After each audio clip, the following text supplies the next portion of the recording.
Ils observent l'Algérie, mais n'osent pas bouger. Sur un échiquier géopolitique où les alliances changent comme le vent, l'Algérie demeure fidèle à ses principes, inébranlable face aux tempêtes. Un pays qui ne se vend pas, qui ne se soumet pas et qui ne plie devant personne. Voilà pourquoi les grandes puissances la surveillent de près. Chaque geste est scruté, chaque mot est analysé, car l'Algérie impose le respect. Aujourd'hui, nous allons révéler 3 grands acteurs qui ont les yeux rivés sur l'Algérie, mais aucun d'eux n'ose faire le premier pas. Qu'est-ce qui les retient et quel est le secret de cette forteresse qu'aucune puissance n'ose approcher ? Vous savez, sur la grande scène géopolitique, tout bouge tout le temps.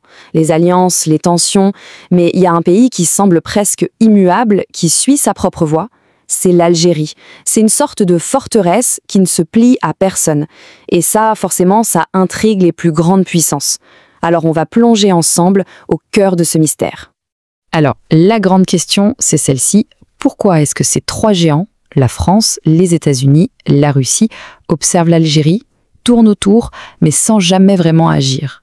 Qu'est-ce qui les retient? C'est quoi ce secret qui les rend si prudents? Allez, on commence notre analyse. Et on va commencer par le premier acteur, celui qui a la relation la plus complexe, la plus chargée. Une histoire de sang, de mémoire, de feu. On parle bien sûr de la France. La relation Paris-Alger, c'est vraiment un casse-tête. D'un côté, on a la France qui regarde un peu avec nostalgie son influence passée et qui a des besoins très concrets aujourd'hui.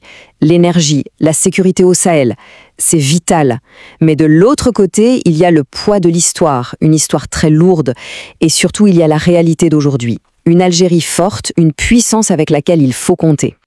Et un des éléments clés de cette prudence, il tient peut-être en un seul chiffre. Plus de 6 millions. C'est énorme. C'est le nombre de personnes d'origine algérienne qui vivent en France. C'est une réalité humaine, démographique, qui fait que toute action un peu trop agressive contre Alger pourrait avoir des conséquences explosives directement sur le sol français. Ce qu'il faut bien comprendre, c'est que le rapport de force a complètement changé. Fini le temps où on pouvait dicter sa conduite à l'Algérie. Aujourd'hui, c'est Alger qui pose les limites, qui trace les lignes rouges. On parle quand même de la 3e économie d'Afrique, un fournisseur d'énergie essentiel pour l'Europe, et ça, la France le sait très bien, dépasser ces lignes, ça coûterait beaucoup, beaucoup trop cher. Ok, ça, c'est pour la France. Maintenant, regardons du côté du deuxième acteur. Plus pragmatique, plus loin géographiquement, mais tout aussi intéressé. La relation entre Washington et Alger, c'est comme une sorte de danse diplomatique très prudente. Pour les États-Unis, c'est clair. L'Algérie est un pilier dans la région. C'est un partenaire crucial dans la lutte antiterroriste au Sahel. Mais voilà le dilemme pour Washington. Comment on s'allie avec un pays aussi farouchement indépendant? Un pays qui achète russe, se rapproche de la Chine et, surtout, qui refuse catégoriquement toute base militaire étrangère sur son sol. Et cette phrase, elle résume tout. C'est non négociable. La souveraineté algérienne, c'est sacré, c'est un héritage direct de la guerre d'indépendance. C'est une fin de non-recevoir, un mur infranchissable pour n'importe quelle superpuissance. 444. Ce chiffre, il nous ramène à un moment clé. 444 jours. C'est la durée interminable de la prise d'otage américaine à l'ambassade de Téhéran. Une crise qui a paralysé les États-Unis. Et pendant que le monde entier était impuissant, que toutes les diplomaties échouaient, Washington s'est tourné en dernier recours et dans le plus grand secret vers Alger. Et là, pendant des mois, les diplomates algériens ont négocié dans l'ombre. Et au bout de 444 jours, le miracle, les 52 otages sont libérés. Un coup de maître. Et c'est cet événement qui a véritablement assis la réputation de l'Algérie sur la scène internationale. Ça a montré à tout le monde que ce pays avait une force de frappe diplomatique silencieuse, mais absolument redoutable, capable de dénouer des crises que personne d'autre ne pouvait résoudre. Bon, maintenant, le 3e et dernier acteur. Ici, la relation est bien différente. Elle est profonde, historique, elle remonte à la guerre froide, au soutien de l'URSS à l'indépendance algérienne. On parle bien sûr de la Russie. Alors oui, la Russie, c'est le premier fournisseur d'armes de l'Algérie. Oui, il partage cette vision d'un monde avec plusieurs pôles de pouvoir. Mais attention, même avec son allié le plus proche, l'Algérie met des barrières très claires. En gros, le message c'est « on achète vos armes, mais on n'achète pas votre ligne politique ». Et voilà, tout est dit dans cette simple phrase. C'est le cœur de la doctrine algérienne. Une doctrine que la Russie comprend parfaitement d'ailleurs. Moscou sait très bien que si elle essaie de faire de l'Algérie un simple pion sur son échiquier, c'est la fin de cette alliance si précieuse. Alors, on a vu les raisons pour chaque pays. Un équilibre des forces, des intérêts, de l'histoire. Mais est-ce que c'est tout? Est-ce que ça suffit à expliquer cette extrême prudence? Ou est-ce qu'il y a autre chose? Quelque chose de plus profond, de caché? Eh bien, la réponse, elle se trouve peut-être dans un concept connu seulement des initiés, des services de renseignement. Ça s'appelle la manœuvre du scorpion. Et ce n'est pas une stratégie de défense classique, pas du tout. C'est beaucoup plus subtil. Cette doctrine, elle repose sur 2 idées très simples mais redoutables. D'abord, on n'attend pas que la menace arrive à la porte. On va la chercher là où elle naît. Ensuite, on ne la combat pas de front. Non, on l'infiltre, on la comprend et on la démantèle de l'intérieur. On la retourne contre elle-même. Et les résultats sont impressionnants. Ça donne aux services algériens la capacité d'anticiper les coups, de neutraliser une menace avant même qu'elle ne prenne forme, et même de transformer un ennemi en un atout, sans qu'il s'en rende compte. En clair, ça rend toute opération clandestine contre l'Algérie extrêmement risquée, voire suicidaire. Donc, si on résume, chaque puissance a ses propres freins. La France est liée par l'histoire. Les États-Unis ont besoin de stabilité. La Russie veut préserver une alliance stratégique. Mais au fond, les 3 sont paralysés par une crainte commune. La peur de se faire piquer par ce fameux scorpion. La peur de se heurter à cette efficacité invisible. Au final, on comprend que la vraie force de cette forteresse algérienne, ce ne sont pas seulement ses armes ou ses ressources, c'est quelque chose d'immatériel, c'est une intelligence stratégique et c'est surtout la mémoire d'un peuple qui n'a jamais oublié le prix qu'il a payé pour être libre. Et toute cette histoire nous laisse avec une dernière question, une question assez fondamentale pour notre époque. Dans ce monde qui bouge sans arrêt, est-ce que la plus grande force d'un pays, ce n'est pas tant sa puissance militaire que sa volonté absolue, inébranlable, de n'être le serviteur de personne, de rester son propre et unique maître? Avant d'entrer dans les détails et de révéler les vérités cachées, un petit mot, si ce contenu te parle, ne reste pas simple spectateur. Ne sois pas un invité de passage, deviens membre de la famille. Abonne-toi dès maintenant et active la cloche pour ne rien manquer des prochains épisodes, car la suite sera encore plus profonde, de plus explosive, et pourrait changer ta vision de ce qui se joue en coulisses. L'Algérie en est un exemple frappant, je trouve. Paris, Washington, Moscou. 3 capitales majeures qui, l'observent de très près, analysent ses mouvements. C'est vrai. Mais semblent toujours garder une certaine distance, une retenue, presque palpable. Une retenue qui interroge, n'est-ce pas? On parle quand même de puissances qui, d'habitude, pèsent de tout leur poids sur la scène internationale. Exactement. Alors pourquoi cette apparente frilosité vis-à-vis d'Alger? Est-ce que c'est simplement le respect formel de la souveraineté, un concept, souvent à géométrie variable? Ou bien y a-t-il autre chose? Des facteurs plus profonds, des calculs plus complexes qui les freinent? C'est toute la question, oui. Et la réponse, elle n'est pas simple.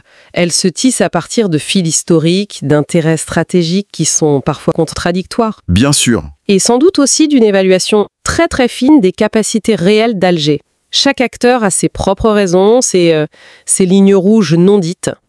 Pour démêler cet écheveau, commençons logiquement par le voisin le plus proche. Celui dont l'histoire avec l'Algérie est la plus chargée.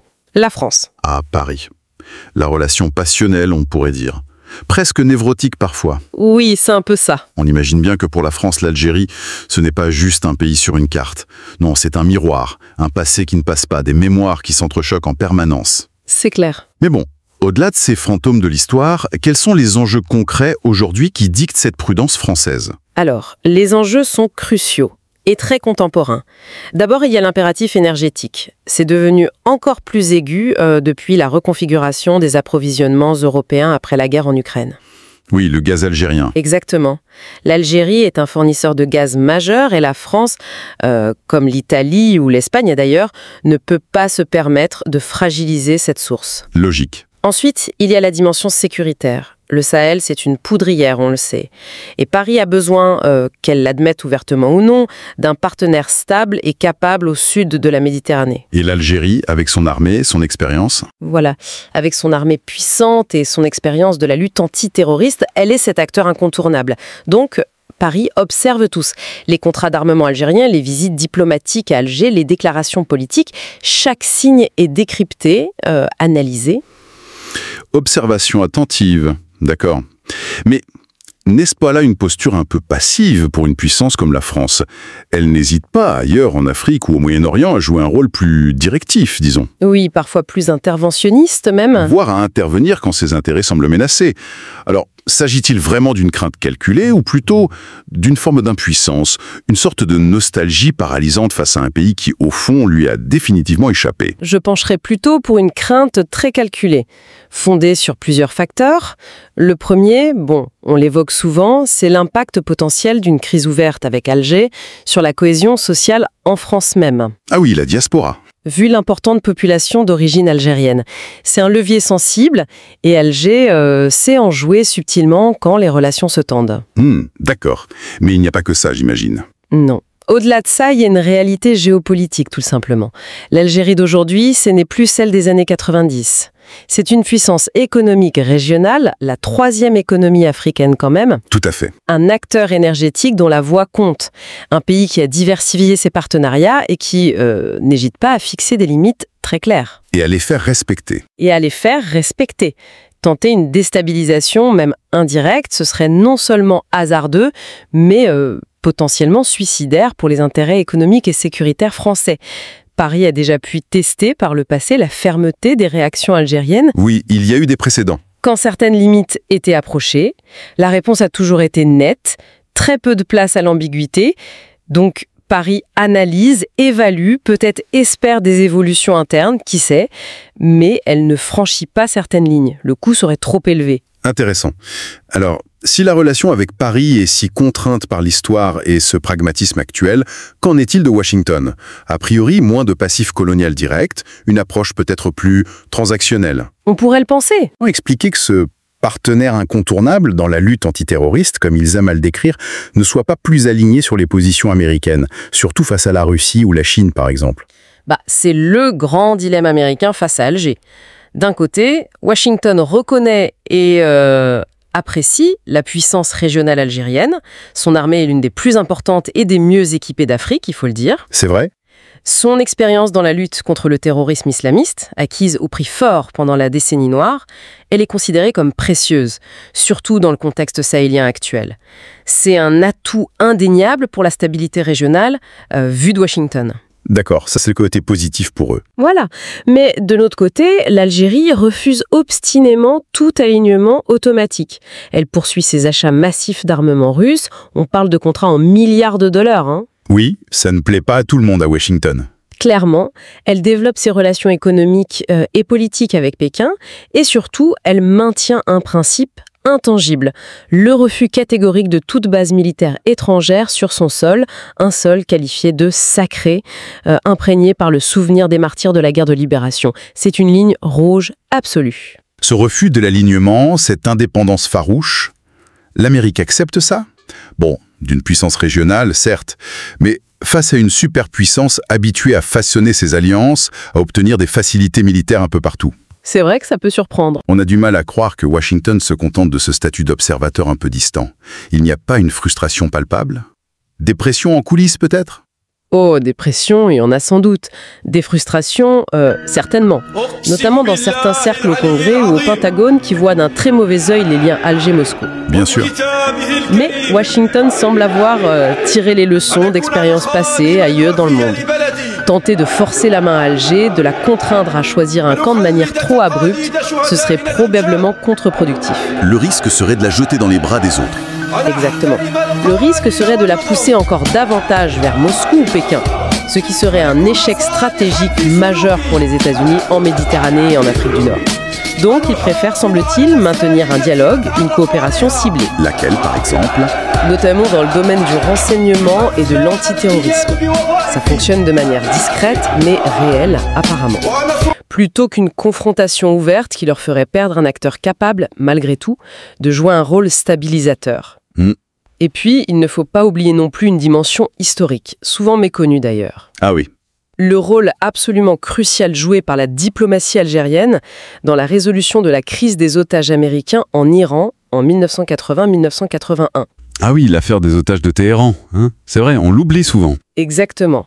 52 otages américains détenus pendant 444 jours. C'est la médiation algérienne, menée avec une patience, une discrétion et une habileté remarquables par leur ministre des Affaires étrangères de l'époque, Mohamed Sédik Ben Yahya. Une prouesse diplomatique à l'époque. Absolument.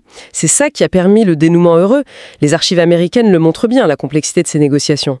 Ça a créé un capital de respect et peut-être une forme de reconnaissance tacite au sein de l'établissement américain, même si les intérêts stratégiques peuvent diverger par la suite. Ce genre de choses laisse des traces, effectivement. Oui. Et il y a aussi des liens plus anciens, comme le respect américain pour l'émir Abdelkader au XIXe siècle, vu comme un résistant noble, au point qu'une ville dans l'Iowa porte son nom, El Kader. Ah, je ne savais pas ça. Ce sont des fils ténus, mais qui tissent une relation plus complexe qu'il n'y paraît. Donc, Washington préfère au final un partenaire parfois difficile, mais autonome et influent, plutôt qu'un vassal docile, mais potentiellement faible, ou pire, un adversaire déclaré dans une région aussi stratégique. D'accord pour Washington. Mais alors, il nous reste troisième acteur majeur, Moscou, l'allié historique, le fournisseur d'armes quasi exclusif. Là, la relation semble beaucoup plus fluide, non? Presque une alliance de fait. C'est vrai que ça y ressemble de l'extérieur. Une connexion forgée dès la guerre d'indépendance avec le soutien de l'Union soviétique. C'est indéniablement la relation la plus ancienne et, sur le plan militaire, la plus profonde. L'URSS a été l'un des tout premiers États à reconnaître le GPRA, le gouvernement provisoire de la République algérienne. Un soutien de la première heure. Oui, un soutien politique et matériel constant. Aujourd'hui, l'Algérie est l'un des principaux clients de l'industrie de défense russe hors Asie. On ne parle pas juste de quelques équipements, mais de systèmes sophistiqués. Avions Sukhoi Su-30, Su-34, systèmes de défense antiaérienne S-400, des sous-marins Kilo. Du matériel de pointe. Des achats qui se chiffrent en milliards et qui modernisent considérablement l'armée algérienne. Ça lui donne une capacité de projection et de défense significative dans la région. Et pour Moscou, ce n'est pas que du business, j'imagine. Non, ce n'est pas seulement du commerce. C'est un partenariat stratégique avec un pays clé en Méditerranée. Un pays qui partage une vision critique de ce qu'ils perçoivent comme l'hégémonie occidentale et qui prône un monde multipolaire. Ils se retrouvent sur beaucoup de dossiers. Ils coordonnent leur position sur de nombreux dossiers internationaux, notamment à l'ONU. Ils coopèrent dans le secteur énergétique via l'OPEP+, et le Forum des pays exportateurs de gaz. Et ils organisent même des manœuvres militaires conjointes, terrestres et navales, ce qui hérite passablement le temps d'ailleurs. Justement, cette proximité militaire et politique, cette vision partagée, pourquoi Moscou ne chercherait pas à aller plus loin? Une base navale permanente en Méditerranée occidentale, par exemple. La fameuse base. Ce serait un avantage stratégique énorme pour Poutine, non? Un accès direct qui changerait l'équilibre des forces dans la région. C'est un vieux rêve russe, après tout. Pourquoi s'arrêter aux ventes d'armes et aux manœuvres conjointes? Eh bien, parce que même Moscou, malgré cette longue histoire et ses intérêts convergents, se heurte exactement aux mêmes lignes rouges algériennes que les autres. Ah oui? Même avec eux? Oui. L'Algérie achète des armes russes, elle partage certaines analyses géopolitiques, mais elle n'achète pas une dépendance politique. Et elle ne cède aucune parcelle de sa souveraineté territoriale. La doctrine reste la même pour tout le monde. Exactement. La doctrine fondamentale reste inchangée, répétée par tous les dirigeants algériens. Amitié avec tous, alliance avec personne. Ou plutôt, allégeance à l'Algérie seule. Selon des informations concordantes, issues de cercles diplomatiques, des tentatives russes... Formulées avec précaution, j'imagine. Oui, probablement formulées avec beaucoup de précaution, pour obtenir des facilités navales ou aériennes plus permanentes sur la côte ou le territoire algérien, ont systématiquement rencontré un refus. Poli, mais ferme. Moscou n'insiste pas. Moscou sait que la relation stratégique avec Alger est trop précieuse pour les ventes d'armes, pour le poids diplomatique en Afrique et dans le monde arabe, pour l'influence en Méditerranée, pour risquer de la compromettre en exigeant ce qu'Alger considère comme inacceptable. L'Algérie entend rester maître chez elle et même son plus proche allié militaire doit respecter cette règle. Donc, si je récapitule, on a Paris, contrainte par l'histoire, l'énergie, la diaspora, Washington, pragmatique mais freiné par ce refus algérien de l'alignement et un certain respect historique, Moscou, proche allié militaire et politique, mais tenu à distance dès qu'il s'agit de souveraineté territoriale. C'est ça. C'est un équilibre subtil fait d'intérêts croisés, de méfiance et de respect calculé, mais est-ce que ça suffit à expliquer cette sorte d'immunité, cette prudence quasi universelle? Ou bien y a-t-il autre chose? Une capacité moins visible, une forme de dissuasion qui ne repose pas que sur la puissance de feu ou les réserves de gaz. C'est exactement là où je pense l'analyse doit aller plus loin. Au-delà de la puissance militaire affichée, même si elle est réelle, et du point énergétique, qui est important conjoncturellement, il existe une dimension plus discrète, mais sans doute fondamentale. Laquelle? La capacité de renseignement et d'action clandestine. Il ne faut pas oublier que l'Algérie a traversé une guerre civile extrêmement brutale dans les années 90. La décennie noire, oui. Pour survivre à cette période et finalement reprendre le contrôle face à des groupes terroristes particulièrement déterminés, très infiltrés, les services de sécurité algériens ont dû développer des compétences et des méthodes spécifiques. Souvent dans l'ombre, bien sûr. Vous faites allusion à cette fameuse manœuvre du Scorpion. On entend parfois parler de ça dans certains milieux spécialisés. C'est un concept un peu mythique, non? Qu'est-ce que ça recouvre concrètement? Ça sonne assez agressif. Le terme est évocateur, c'est vrai. Selon les sources qu'il emploie, souvent issues des milieux du renseignement occidentaux ou régionaux, ça désignerait une doctrine non pas simplement défensive ou réactive, mais profondément proactive. C'est-à-dire? L'idée centrale, ce ne serait pas d'attendre que la menace, qu'elle soit terroriste ou étatique, se matérialise aux frontières ou sur le territoire national, mais plutôt d'aller la détecter, la comprendre et la neutraliser à la source, là où elle est planifiée, voire avant même qu'elle ne soit clairement formulée. Anticiper donc? Oui, anticiper et agir en amont. Cela impliquerait une capacité très développée d'infiltration des réseaux hostiles, qu'ils soient djihadistes au Sahel ou potentiellement des cellules visant à l'ingérence étrangère. D'accord. Infiltration. Mais vous parliez de manœuvre. Oui, parce que la manœuvre du Scorpion irait plus loin. Elle inclurait, toujours selon ses sources, la capacité non seulement de démanteler ces réseaux, mais parfois de les retourner, de les manipuler contre leurs propres commanditaires. Ah oui. Sans que ces derniers ne se rendent compte immédiatement. Une sorte de contre-ingérence très, très offensive. Retourner les réseaux hostiles contre eux-mêmes. C'est une affirmation audacieuse. Si cette capacité est réelle, même partiellement, on comprend mieux pourquoi les grandes puissances hésiteraient à s'aventurer dans des opérations clandestines de déstabilisation. Le risque de voir leurs propres outils se retourner contre elles serait énorme. Précisément. C'est cette capacité présumée, parce que bon, c'est évidemment difficile d'avoir des preuves tangibles, à anticiper, neutraliser, voire instrumentaliser les opérations clandestines qui rendraient toute tentative d'ingérence directe ou de déstabilisation interne particulièrement périlleuse. Et les services de renseignement étrangers le sauraient. Les services des grandes puissances, qui évaluent constamment les capacités de leurs homologues, sont probablement conscients de ce potentiel, même s'ils n'en parlent jamais publiquement, bien sûr. Jouer dans le jardin algérien, comme on dit parfois, pourrait avoir des conséquences imprévisibles et potentiellement douloureuses pour l'acteur qui s'y risquerait.